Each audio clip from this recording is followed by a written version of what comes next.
Remember Heart Failure Interventions by the dead heart who finds himself in a strange place between life and death and is chased back to the realm of the living by interventions. The heart is first assessed by common diagnostic tests. This includes an echocardiogram, shown by the echoing cardiogram, which uses high-frequency sound waves to produce a graphic image of the heart for visualization of the valves and chambers. Invasive hemodynamic monitoring can also be used, shown by the invasive heart monitor, which allows for direct measurement of pressures in the heart. The first area the heart is taken to is a land where improving gas exchange is the goal. The heart is placed in high Fowler's position by the high FOW and given oxygen. He sees an advanced airway up ahead as this intervention is used in situations of severe pulmonary edema. He is able to bypass this and is whizzed away by the dye rocket, which represents the use of diuretics in heart failure patients to decrease preload. Beta blockers, shown by the beta fish with blocks, can also be used, along with angiotensin II receptor blockers, the angel tennis players in tutus, or ACE inhibitors, the ACE inhibitor guards. The digital aux represents digoxin, a positive inotropic drug prescribed to those with chronic heart failure to help improve left ventricular function. But if these pharmacologic interventions are ineffective, one may receive a pacemaker, shown by the pacemaker physically shocking the heart and sending him back to life to live another day. So to review, heart failure interventions first begin with diagnosis with methods such as an echocardiogram or invasive hemodynamic monitoring.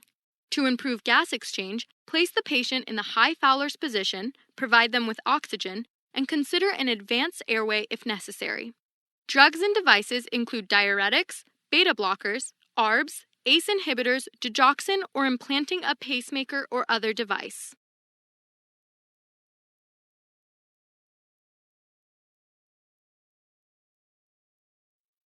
For heart failure interventions, imagine this dead heart has been discovered underground after a landslide. It was found by an echoing heart monitor, which calls over an invasive heart monitor to snake a device down there and check on it. Meanwhile, the heart is caught in a place between life and death.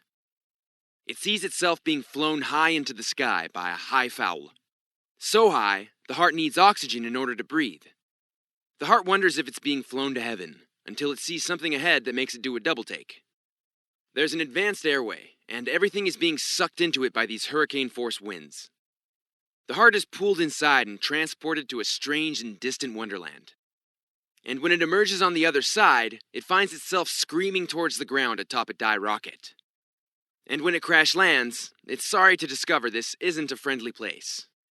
A beta fish sits on a blocky throne and rules as queen of this wonderland. And her first order of business upon seeing the heart is to block its entry to heaven. And just as the heart was getting used to the idea of spending eternity with the angel tennis players in tutus. But that fantasy is rudely interrupted when the queen says, "Off with his head!" And her ACE inhibitor minions give chase.